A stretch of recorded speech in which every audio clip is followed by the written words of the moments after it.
আসসালামু আলাইকুম রহমতুল্লাহ। প্রিয় সুদী, কাছে দূরে দেশ ও প্রবাসে যে যেখান থেকে দেখছেন, আপনাদের সকলকে আজকের আলোচনায় স্বাগতম। আজকে আমি হাদির খুনির বিষয়ে দু একটি কথা বলবো, তথা হাদির খুনি আসলে কে, এই বিষয়টা নিয়ে খুবই বিভ্রান্ত তৈরি হচ্ছে। বিএনপি এক দলকে দোষছে, অন্য দল বিএনপিকে দোষছে, বা এই বিষয়ে নানা গুজব ছড়াচ্ছে। জুলকারনাইন সায়ের, অন্যদিকে পিনাকি ভট্টাচার্য, বিভিন্ন তথ্য আমাদের সামনে আসতেছে। আসলে সত্য কোনটা, সেই বিষয়ে কিছু কথা থাকবে। সাথে খুনি এখন আসলে কোথায় আছে, সে কি আদতে বাংলাদেশে আছে নাকি ভারতে পালিয়ে গিয়েছে, এই বিষয়ে পুলিশ আজকে কিছুক্ষণ আগে তারা সাংবাদিক সম্মেলন করেছে। সেই সংবাদ সম্মেলনের ভিতরে তারা কি বললো সেই বিষয়টা নিয়েও আমার দু একটি কথা থাকবে। আশা করি শেষ পর্যন্ত সাথেই থাকবেন এবং আপনারা আপনাদের মূল্যবান মতামত অবশ্যই কমেন্টে জানাতে ভুলবেন না। গতকালকে আমরা হাদির জানাজা দেখেছি। সারা বাংলাদেশের থেকে অসংখ্য অসংখ্য লোক এসেছে। বিভিন্ন মিডিয়াতে যারা কিছু করে সংখ্যা নির্ধারণ করার চেষ্টা করেছেন, কোথাও কোথাও 1 থেকে প্রায় 1.5 মিলিয়নের কাছাকাছি, তথা 14 লাখ, 1.4 মিলিয়ন দেখিয়েছে, তথা 14 লাখের কাছাকাছি মানুষ সেখানে উপস্থিত হয়েছেন। যদিও অনেকে কোটি কোটি বলেছেন, আমি নিজেও বলেছিলাম। বিষয়টা আমরা তো আইডিয়া করেই বলেছিলাম, অর্থাৎ মানুষের লোকবলের উপস্থিতি নিজেরা তো অতটা আইডিয়া করা যায় না। তবে সেখানে যারা এই ক্ষেত্রফল হিসেবে জনসংখ্যার যে পরিসংখ্যান করতে পারেন, তারা মোটামুটি একটি ধারণা দিয়েছে। তাতে 14 লাখের মতো মানুষ হয়েছে, যা বিগত দিনে বাংলাদেশের ইতিহাসে একটি বিরল ঘটনা। কয়জন মানুষের জানাজাতে এরকম 10 লক্ষ ঊর্ধ্ব মানুষ হয়েছে, সেটা একেবারেই বিরল, এবং অদূর ভবিষ্যতে কবে হবে সেটাও বিরল। যদিও আজকে বেশ কিছু আলোচনা হচ্ছে, এখানে বিভিন্ন রাজনৈতিক দলের আছে, অবশ্যই রাজনৈতিক দলের আছে, কিন্তু সকলে সেখানে গিয়েছেন মূলত হাদির ভালোবাসার কারণেই। কারণ কোনো রাজনৈতিক কোনো কর্মসূচি কেউ ঘোষণা করেননি। বিএনপি কখনোই তাদের রাজনৈতিক কোনো কর্মসূচি দেয়নি যে সেখানে যাইতে হবে কর্মীদের, জামাতও দেয়নি, অন্য কোনো ইসলামী দলও দেয়নি। বরং প্রত্যেকে তার নিজের জায়গা থেকে হাদিকে আসলে ধারণ করেছেন, হাদিকে ভালোবেসেছেন, এবং হাদি এটা প্রমাণ করে দিয়ে গেছেন যে 50 বছর বেঁচে যদি রাজনীতিতে কোনো ভূমিকা রাখা না যায়, তার থেকে যদি অল্প দিন বেঁচে, তিনি 5 বছরের কথা বলেছিলেন, যে 5 বছর বেঁচে যদি রাজনীতিতে বড় একটা ভূমিকা রাখা যায়, সেটা অনেক গুরুত্বপূর্ণ একটা বিষয়। তিনি সেটা চেয়েছিলেন, কিন্তু তিনি জানতেন না যে তিনি 5 বছরও না, মাত্র কয়েকদিনের ব্যবধানে, মানে মাত্র কয়েকদিন, যে তফসিল ঘোষণার 1-2 দিন পরেই যে তার উপরে এরকম একটা আক্রমণ হবে, এবং তার এই দুনিয়া থেকে বিদায় নিতে হবে, এবং তার এই কার্যক্রমগুলি মানুষের ভিতরে এতটাই প্রতিক্রিয়া আসবে যে সমগ্র মানুষ একসাথে বলবে যে আমি কে, তুমি কে, হাদি হাদি। এটা হাদির সবচেয়ে বড় অর্জন, বড় সফলতা। তিনি আসলে যা করতে চেয়েছিলেন তা হয়ে গেছে। মূলত আল্লাহ তাআলা তাকে দিয়ে সেটা করিয়ে নিয়েছেন, এবং আমরা তার জন্য দোয়া করব যে তিনি যেন শাহাদাতের দারাজাত লাভ করেন এবং উপরে গিয়ে তিনি শান্তিতে থাকেন, জান্নাতের যে বাগিচা সেখানে তিনি থাকেন। কারণ শহীদের মর্যাদা সম্পর্কে আমরা জানি, আল্লাহ তাআলা কোরআনে বলেছেন যে শহীদরা মারা যায় না, তাদেরকে তোমরা মৃত বলো না। আল্লাহ স্পষ্ট নির্দেশ করেছেন, আউযু বিল্লাহি মিনাশ শাইতানির রাজিম, বিসমিল্লাহির রহমানির রহিম, ওয়ালা তাকুলু লিমান ইউকতালু ফি সাবিলিল্লাহি আমওয়াত, যে যারা আল্লাহর রাস্তায় যুদ্ধ করতে মারা যায় তাদেরকে তোমরা মৃত বলিও না, বাল আহিয়া, বরং তারা জীবিত।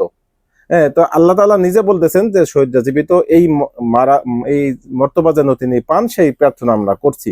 তো আমার শুরুতে যে বক্তব্যটা, যে হাদিকে আসলে হত্যা করলো কে, এই বিষয়টা নিয়ে নানা গুজব, নানা ধরনের আলোচনা, একজন আরেকজনকে ট্যাগ করার যে রাজনীতি, নোংরা রাজনীতি যেটাকে আমরা বলি, সেটা কিন্তু চলমান। বিশেষত আমরা গতকালকে মেবি আমরা মির্জা আব্বাসের একটি বক্তব্য দেখেছি। তিনি যেই ধরনের কথা বলেছেন, তাতে তিনি একটা রাজনৈতিক দলের উপরে আক্রমণ করেছেন। তিনি বলেছেন হাদি হত্যা একটা সাজানো ছক, তার মাধ্যমে 71-এর স্বাধীনতাকে ভুলিয়ে দিতে চাইছে। এটা তিনি কাদেরকে মিন করেছেন? স্পষ্টতই যেখানে তিনি জামাতকে মিন করেছেন। কিন্তু হাদি হত্যার সাথে 71-এর সম্পর্কটা কি, তিনি আসলে কি বুঝাইতে চাইলেন, এখানে আমরা ঠিক বুঝলাম না। যে হাদি হত্যার সাথে 71টা এখানে কেন তিনি টেনে আনলেন? মানে কোনো কিছু না পাইলেই সেখানে 71 দিয়ে দাও, একটা গোজামিলের যে বিষয়টা। আমরা একটা গল্প দেখেছিলাম যে এক ছাত্রকে দিছে একটা রচনা লিখতে, ছাত্র সবকিছুতেই সে হাঙ্গর নিয়ে আসে, কাটা কাটা কাটা কাটা। তো তাকে বলছে যে নদী নিয়ে এটা রচনা লেখো। সে লিখছে আমাদের বাড়ির পাশে একটি নদী ছিল, নদীতে বিশাল বড় হাঙ্গর, হাঙ্গরে কাটা কাটা কাটা কাটা কাটা কাটা কাটা, এই কাটা দিয়ে সে কয়েক পৃষ্ঠা লিখে দিয়ে এটাই তার রচনা। তো স্যার দেখলেন যে ও তো কাটা রোগে ধরছে, হাঙ্গর রোগে ধরছে, ওর থেকে উঠাইতে হবে।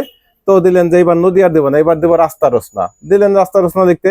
তিনি বললেন যে রাস্তা এই কাজ হয়, রাস্তা থাকা দরকার, রাস্তা অনেক গুরুত্বপূর্ণ। তবে রাস্তার পাশে যদি নদী থাকে তাহলে সাবধান, কারণ নদীতে থাকে ইয়া বড় বড় হাঙর, হাঙরে থাকে বিশাল বড় লেজ, লেজে থাকে কাটা কাটা কাটা। স্যার দেখলেন মহা মুসিবত, একে তো মানে হাঙ্গর থেকে উদ্ধার করা যাচ্ছে না। পরের সপ্তাহে তিনি স্যার দিলেন যে তুমি বাড়ি রচনা লেখো। সেম বাড়ি রচনা লিখতে দিছে, উনি লিখছেন বাড়ি আমাদের বসবাসের স্থান, আমরা সেখানে বসবাস করি, মাথা গুজি রাত্রে সেখানে ঘুমাই। তবে বাড়ি কখনো নদীর ধারে বাঁধানো ঠিক না, কারণ নদীর ধার, নদীর ভিতরেই থাকে হাঙর, হাঙরে কাটা কাটা। স্যার তো মহাবিপদে। এরপরে দিলেন গরু রচনা লিখতে, সেম বক্তব্য যে গরু গৃহপালিত পশু চারটে থাকে, তবে কখনোই গরুকে সাবধান, নদীর ধারে নেবেন না, কারণ নদীতে থাকে। তো একটা লোককে কোনোভাবেই সে যদি ওটা তার মাথায় ঢুকে যায়, তারকে সেখান থেকে বের করতে পারবে না। এটা একেবারেই স্বভাবত, মানুষের স্বভাবত একটা বিষয়।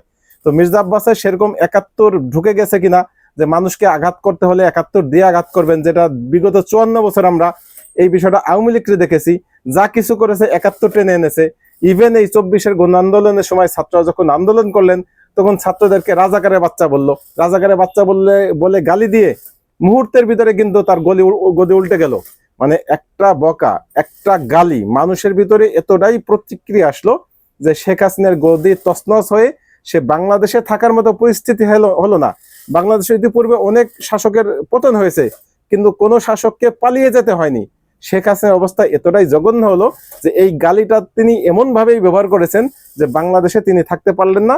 তার অবস্থান হলো পার্শ্ববর্তী রাষ্ট্র, অর্থাৎ তিনি যাদেরকে সবকিছু উজাড় করে দিয়েছেন ভারতে, সেই ভারতেই তিনি অবস্থান করছেন। এটাই হচ্ছে বাস্তবতা, যে এই বর্তমান প্রজন্ম, নতুন প্রজন্ম, তারা আসলে কোনটা চায়। এটা যদি মির্জা আব্বাসরা ভুলে যান, তাহলে মির্জা আব্বাসদের ভবিষ্যৎটা একটু দুষ্করই হবে। আমরা ইতিপূর্বে অনেকগুলি নির্বাচন দেখেছি, অনেকগুলি বলতে এই সরকারের সময় বেশ কিছু ভার্সিটিতে নির্বাচন দেখেছি। প্রত্যেকটা ভার্সিটির নির্বাচনে কিন্তু বুমেরাং হয়েছে। এই রাজাকার রাজাকার ট্যাগ খেলাটা সেখানেও কিন্তু কোনো কাজ আসেনি। আগামী জাতীয় নির্বাচনেও সেম বিষয়টা সামনে থাকবে, মাথায় থাকবে সকলের। কারণ কি? কারণ এখানে প্রায় ১২ কোটির উপরে ভোটার, তার ৪০% উপরে ভোটার হচ্ছে যারা জীবনে ভোট দেয়নি, অর্থাৎ ৩০, ৩২, ৩১ বছর, ২৮ বছর, ২৫ বছর, ১৮ বছর, ১৯ বছর যাদের বয়স, তাদের সংখ্যাটা ৪০%-এর বেশি যারা জীবনে কখনো ভোট দেয়নি। কারণ বিগত ১৬ বছর তো ভোট হয়নি। তার আগে যাদের বয়স ১৭ ছিল, তারাও ভোট দিতে পারেনি। তো ১৭ আর ১৬ কত? ৩৩ বছর। এই ৩৩ বছর বা ৩৪ বছর বয়স পর্যন্ত, বা এখন পর্যন্ত ৩৫ বছর বয়স পর্যন্ত যারা আছেন, তাদের সংখ্যা ৪০%-এর বেশি মানুষ। এবং এই মানুষগুলি আসলে কি চিন্তা করেন, কি ভাবেন, সেটা যদি রাজনীতিবিদরা বুঝতে না পারেন, তাহলে অনেকটাই দুর্ভোগ হবে ওই রাজনীতিবিদের জন্য বা ওই দলের জন্য। এজন্য আমি সকলকে আহ্বান করব, এভাবে কাদা ছোড়াছুরি না করে, সবকিছুর ভিতরে এভাবে ৭১-কে টেনে না এনে, বরং ৭১ আমাদের সম্মানের জায়গা, ৭১ আমাদের ইতিহাসের বড় একটি অংশ।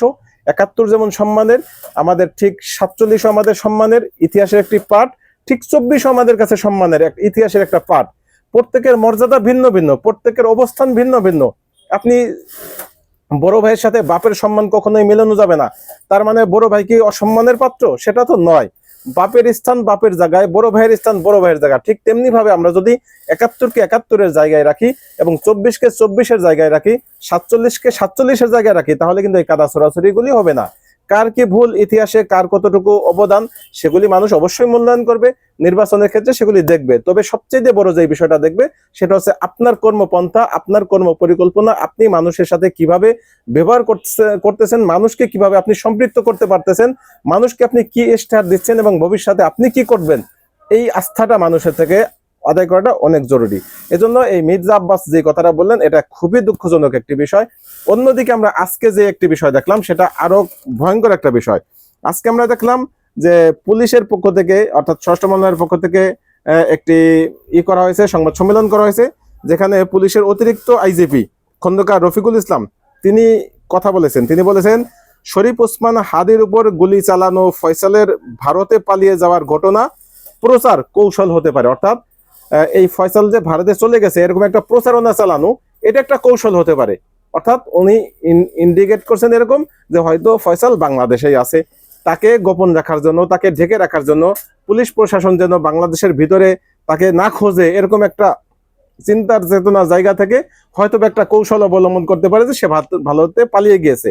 একটা গুজব রটানো হতে পারে। এখনো সবশেষ অবস্থান নিশ্চিত নয়, অর্থাৎ সর্বশেষ তার অবস্থানটা কোথায় এখনো আসলে প্রশাসন বা আইন শৃঙ্খলা রক্ষাকারী বাহিনী যারা তারা আসলে নিশ্চিত হতে পারেনি। বিভিন্নভাবে গোয়েন্দারা কাজ করে যাচ্ছেন, হয়তো ভবিষ্যতে সেটা বিষয়টা সামনে আসবে। এখন তাহলে কিছু মানুষ, আমি গুজবটা কেন বলছি, বিভ্রান্তিকর তথ্য কেন বলেছি, একদিকে মির্জা আব্বাস বলতেছেন যে এটা ৭১কে ভুলিয়ে দেওয়ার একটা ষড়যন্ত্র, তথা তিনি ইন্ডিকেট করছেন জামাতের দিকে। অন্যদিকে আমরা দেখছি জুলকারনাইন ছায়ের সহ বেশ কিছু মানুষ, আওয়ামী লীগেরও আছে এবং বিএনপির কিছু কিছু মানুষ আছে, তারা এই ঘটনাটাকে ভিন্ন খাদে নেওয়ার জন্য তারা অনবরত চেষ্টা করে যাচ্ছে যে এই খুনি সে ভারতে পালিয়ে গেছে, খুন করার ১২ ঘন্টার ভিতরে পালিয়ে গেছে, নানাভাবে তারা তথ্যপাত্র ছড়াচ্ছে। এখন যেখানে আমাদের গোয়েন্দা বাহিনী, আমাদের এত এত প্রশাসন, এত আইন শৃঙ্খলা রক্ষাকারী বাহিনী তারা এখন অব্দি নিশ্চিত না, তাহলে জুলকারনাইন ছায়ের নিশ্চিত রূপে কিভাবে তথ্য দেয়? সে বলতে পারতো যে আমার ধারণা, যেমন আমরা কথা বলতেছি, ধারণা আমরা ব্যাখ্যা করতেছি, বিশ্লেষণ করতেছি, আমার ধারণা সত্য হতে পারে, মিথ্যা হতে পারে, ভুল প্রমাণিত হতে পারে, অস্বাভাবিক কিছুই নয়, আমরা ধারণার উপরে কথা বলি। কিন্তু যদি কোনো সত্য জানি, যেমন আমি এই অতিরিক্ত আইজিপির যে কথাটা বলেছি এটা আমি সত্য থেকে উল্লেখ করেছি, আজকে সবগুলি পত্রিকায় দেখবেন, বিবিসিতেও দেখবেন, এটা আমার ধারণা না, এটা আমি সংবাদ পেয়েছি, আমি বলে দিয়েছি। তাহলে জুলকারনাইন ছায়ের যেভাবে বলছেন যে তারা অমুক অমুক জায়গা দিয়ে অমুক অমুক ভাবে এভাবে এভাবে পালিয়ে গেছে, কে দিয়েছে, সব তথ্য তারা দিচ্ছেন, তাহলে এই তথ্য সে কোথা থেকে পেল? এই তথ্য তিনি বাংলাদেশে নেই, বাহিরে বসে এই তথ্য তাকে কে পাচার করলো? তাহলে এই আইন শৃঙ্খলা রক্ষাকারী বাহিনীর ভিতরের কেউ কি আসলে এই পালানোর সাথে জড়িত? ঘটনা দুই রকম হতে পারে, এখানে দুটো ঘটনা হতে পারে। পুলিশের পক্ষ থেকে যে বিষয়টা জানানো হয়েছে যে আসলে এটা একটা কৌশল, এরা মূলত এই চক্রান্তকারীদের সাথেই রয়েছে, অর্থাৎ এরাই চক্রান্ত করেছে, যারা এই গুজবটা রটিয়েছে, মূলত হত্যাকারী যাতে ধরা না খায়, বাংলাদেশ থেকে এখনো যেহেতু পালাইতে পারে নাই, তার অবস্থানটা নিরাপদ করার জন্য এভাবে গুজব রটাচ্ছে। এটা একটা হতে পারে, যেটা আজকে পুলিশের বক্তব্যতে আমরা এটা বুঝে আসছে। দ্বিতীয় আর একটা বক্তব্য হতে পারে আরো খতরনাক, আরো ভয়ঙ্কর, সেটা হচ্ছে সত্যিকার অর্থে যদি তারা পালিয়ে যায় মাত্র ১২ ঘন্টার ভিতরে, অর্থাৎ বাংলাদেশের সীমান্ত এলাকা, ঢাকার থেকে অন্তত আপনি ১২, ১৩, ১৪, অর্থাৎ ১৫০-২০০ মাইলের আগে তো কোনো সীমান্ত নেই, আরো বেশিও আছে, তাহলে এত দূর দূরান্ত পর্যন্ত যাওয়া এত দ্রুততার সাথে কিভাবে পসিবল, কিভাবে সম্ভব? এবং পুলিশের চোখ ফাঁকি দিয়ে, জনগণের চোখ ফাঁকি দিয়ে, যেখানে মুহূর্তের ভিতরে কিন্তু তাদের চেহারা আইডেন্টিফাই করা গেছে, তাদের সকল জায়গায় তাদের ছবি ছড়িয়ে পড়েছে, যেহেতু প্রকাশ্য হয়েছে, সিসি ফুটেজগুলি দ্রুতই চলে আসছে, এতটা সত্ত্বে এরকম একজন খুনি কিভাবে সে পালাইলো ভারতে? তাহলে কি আসলেই ভিতরে কেউ আছে? অর্থাৎ এই আইন শৃঙ্খলা রক্ষাকারী বাহিনীর ভিতরে, মূলত গোয়েন্দা ডিপার্টমেন্টের ভিতরে, প্রশাসনের ভিতরেই কি আসলে, মানে সরিষার ভিতরেই কি ভূত লুকানো? তাহলে সরিষা দিয়ে আমাদের ভূত ছাড়াবো কিভাবে? যদি সেটা হয়, সেটা কিন্তু আরো ভয়ঙ্কর একটা মেসেজ আমাদের জন্য। এই বিষয়টা আরো সামনে পরিষ্কার হবে, আমরা দেখতে থাকবো, চিন্তা করতে থাকবো, আমরাও তথ্য নিতে থাকবো, তথ্য পাইলে অবশ্যই আপনাদেরকে আমরা সাথে সাথে জানানোর চেষ্টা করব। এই বিষয়গুলি আপনাদের মতামত অবশ্যই আপনারাও জানাবেন যে আসলে এখানে সত্য কোনটা। মির্জা আব্বাস যেভাবে জামাতের উপরে মন্তব্য করছেন, অন্যদিকে আবার বিএনপির কিছু কর্মী প্লাস এই জুলকারনাইন ছায়ের, তিনিও বিএনপি পন্থী, বেশ অনেকেই দাবি করছেন যে এই ব্যক্তিটি বা খুনি বাংলাদেশ থেকে পালিয়ে গেছে। ঠিক আজকে দেখলাম তার উল্টো বক্তব্য দিচ্ছে পুলিশ প্রশাসন। তাহলে কার কথাটা সত্য হবে, কার কথাটা আমরা সত্য ধরবো, কারটাকে আমরা সঠিক মনে করে আগাবো? এখানে কিন্তু একটা বড় ধরনের একটা বিভ্রান্ত তৈরি হচ্ছে। আর একটা বিষয় হচ্ছে, সত্যিকার অর্থেই যদি আমরা ধরি জুলকারনাইন ছায়ের বক্তব্য সঠিক, অর্থাৎ এই সন্ত্রাসী বা খুনি তারা এতটাই দ্রুত, এতটাই চতুর যে তারা মুহূর্তের ভিতরে ১২ ঘন্টার ভিতরে বর্ডার পার হয়ে গেছে, সেটা যদি সঠিক হয়ে থাকে, তাহলে আর একটা ভয়ঙ্কর বিষয় হচ্ছে যে তাহলে বাংলাদেশে এরকম খুনি আর কয়জন আছে যাদের কাছে এত উন্নত অত্যাধুনিক প্রযুক্তি রয়েছে, যেই প্রযুক্তি ব্যবহার করে তারা পুলিশ গোয়েন্দা ডিপার্টমেন্টের চোখকে ফাঁকি দিতে পারে? সেটা যদি হয়, সেটা তো আরো ভয়ঙ্কর হবে। কারণ তাহলে আমাদের সামনের নির্বাচনে যেই অন্তত প্রত্যেক আসনে যদি ৫ জন প্রার্থী হয়, তাহলে ১৫০০ প্রার্থী বা ২০০০ প্রার্থী, এই প্রার্থীদের জীবনের ঝুঁকি নিয়ে তারা কিভাবে নির্বাচন করতে পারবেন? এবং এই উপদেষ্টারা, অর্থাৎ এই প্রধান উপদেষ্টা সহ সকল উপদেষ্টা যারা এখন অব্দি প্রশাসনকে সাজাইতে পারেননি, এখন অব্দি আইন শৃঙ্খলাকে তারা নিয়ন্ত্রণে আনতে পারেননি, তারা কিভাবে একটি সুন্দর সুষ্ঠু নির্বাচন উপহার দিবেন? কিভাবে একটি নিরবিচ্ছিন্ন মানুষ যাতে ভোট কেন্দ্রে যায় এবং আতঙ্কহীনভাবে, একেবারেই স্বাভাবিকভাবে যেন ভোট কেন্দ্রে যায়, সেই নিশ্চয়তা তারা কিভাবে মানুষের ভিতরে তৈরি করবেন? আমার তো মনে হয় তারা পারবেন না। সেটা যদি না পারেন, তাহলে ভোটের কি হবে? আমরা এতদিন ধরে ঢাকঢোল পিটাচ্ছি, যে খুব সুষ্ঠু এবং খুব সুন্দর একটি নির্বাচন হবে, ইতিহাসের সর্বশ্রেষ্ঠ একটি নির্বাচন উপহার দিবেন ডক্টর মোহাম্মদ ইউনূস, তাহলে সেই কথাটা আসলে কোথায় টিকবে আমাদের? কোথায় আমরা সেমন একটা নির্বাচন দেখবো? আমার তো মনে হয় সবগুলি আসলে একেবারে গুলিয়ে যাবে, কোনো কিছুই সম্ভব হবে না। অন্তত পক্ষে কয়েকজন মন্ত্রী উপদেষ্টাকে যদি আপনি এখান থেকে না সরান, তাদেরকে আপনি পদত্যাগে বাধ্য না করান বা তাদের মন্ত্রণালয় পরিবর্তন না করেন, তাহলে অন্তত কোনোভাবেই আমার মনে হয় না যে আইন শৃঙ্খলা পরিস্থিতি স্বাভাবিক হবে এবং একটি সুষ্ঠু সুন্দর একটি নির্বাচন উপহার দিতে পারবেন। অতএব আমি মনে করি সার্বিক বিষয় নিয়ে সরকারের কাজ করার দরকার আছে। এবং আমি যেদিন হাদি মারা যায় সেই দিনই আমি রাতে লাইভে এসে বলেছিলাম যে বিএনপির অনেক বড় ধরনের ভূমিকা আছে, বিএনপি অনেক কিছু করতে পারে। সেই জায়গা থেকে বিএনপি আমার দৃষ্টিগোচর এরকম কোনো কিছু হয়নি যে তারা খুব একটা ভালো কিছু করতে পেরেছেন। হ্যাঁ, তারা শান্ত দেখেছেন, দলীয়ভাবে এখনো তারা খুব বেশি রিয়েক্ট দেখাননি বা খুব বেশি করেননি। এক মির্জা আব্বাস ব্যক্তিগতভাবে তিনি কিছু কথা বলেছেন, এছাড়া দলীয়ভাবে তারা এখনো বিতর্কিত কোনো মন্তব্য করেননি। কিন্তু এই পরিস্থিতি ঘোলাটে হওয়ার পিছনে যদি শক্ত কোনো অবস্থান বিএনপি নিত, তাহলে কিন্তু পরিস্থিতি এতটা ঘোলাটে হতো না। তাৎক্ষণিকভাবে, যেমন আজকে একটু আগে আমি দেখলাম আমাদের মারুফ মল্লিক, বিএনপি পন্থী একজন কলামিস্ট বা একজন অনলাইন অ্যাক্টিভিস্ট, তিনি লিখেছেন যে গতকালকে জানা যায় যে এত লক্ষ লক্ষ লোক, এর অর্ধেকের বেশি বিএনপি ছিল এবং বিএনপি তাদের সকল কর্মীকে সেখানে যেতে বলেছেন যে যদি সেখানে কোনো মব হয় তারা ঠেকাবেন। মানে কত হাস্যকর এই এই ধরনের মানে অপদার্থের মতো কথা বলাটা, যে সেই লক্ষ লক্ষ মানুষের ভিতরে মব হইলে ঠেকাবেন কিভাবে? কিভাবে ঠেকাবেন? যদি সেটা ঠেকাইতে পারেন তাহলে সেই শুক্রবার রাতে কেন ঠেকাইতে পারলেন না? সেদিন কেন বিএনপি এই সুযোগটা হতে দিলেন, এই ঘটনাটা কেন ঘটাইতে দিলেন? তাহলে তো আমার প্রশ্ন যে সেদিন বিএনপি না ঠেকিয়ে এই দায়টা বিএনপিরও আসে। আমি তো সেদিনও আহ্বান করেছিলাম, বিএনপি না সকল দলকে আমি আহ্বান করেছিলাম যে তারা যেন অন্তত রাজপথে নেমে আসে, তারা যেন কর্মসূচি দেয় এবং তারা তাদের নেতাকর্মীদেরকে শান্ত থাকতে বলে এবং সকল জায়গায় নেতাকর্মীদেরকে সেট করে দেয়। বিশেষত আমরা দীর্ঘদিন যাবৎ জানি যে কোন কোন জায়গায় আক্রমণ হতে পারে। যেহেতু এই ভারতপন্থী যে বিষয়টা, হাদির সবচাইতে বড়ই ছিল ভারতের আগ্রাসন বিরোধী। আর ভারতের পক্ষে, ভারতের লেসপেন্সার হিসেবে আমরা যাদেরকে জানি, তার ভিতরে বড় একটা হচ্ছে এই দিল্লি স্টার এবং প্রথম আলো। এই দুটো পত্রিকা আমরা দীর্ঘদিন ধরে জানি যে এরা আসলে বাংলাদেশের পক্ষের শক্তি না, এরা ইন্ডিয়ার পক্ষের শক্তি অথবা বিদেশি কোনো পক্ষের শক্তি। অতএব তাদের উপর আক্রমণ হতে পারে, এটা তো একেবারেই অনুমেয়। তো এই বিষয়টা তারা কেন ট্যাকেল দিল না? এই বিষয়টা তাদের ট্যাকেল দেওয়া দরকার ছিল। বড় দল হিসেবে সকলেরই দায়িত্ব আছে, সেই দায়িত্বের জায়গা থেকে আমি মনে করি সামনের দিনগুলি সকলেরই এই দায়িত্ব পালন করা জরুরি। এই আহ্বান রেখে আজকে ভিডিওটি শেষ করছি। ভালো থাকবেন, আল্লাহ হাফেজ, আসসালামু আলাইকুম রহমতুল্লাহি ওয়া বারাকাতুহু।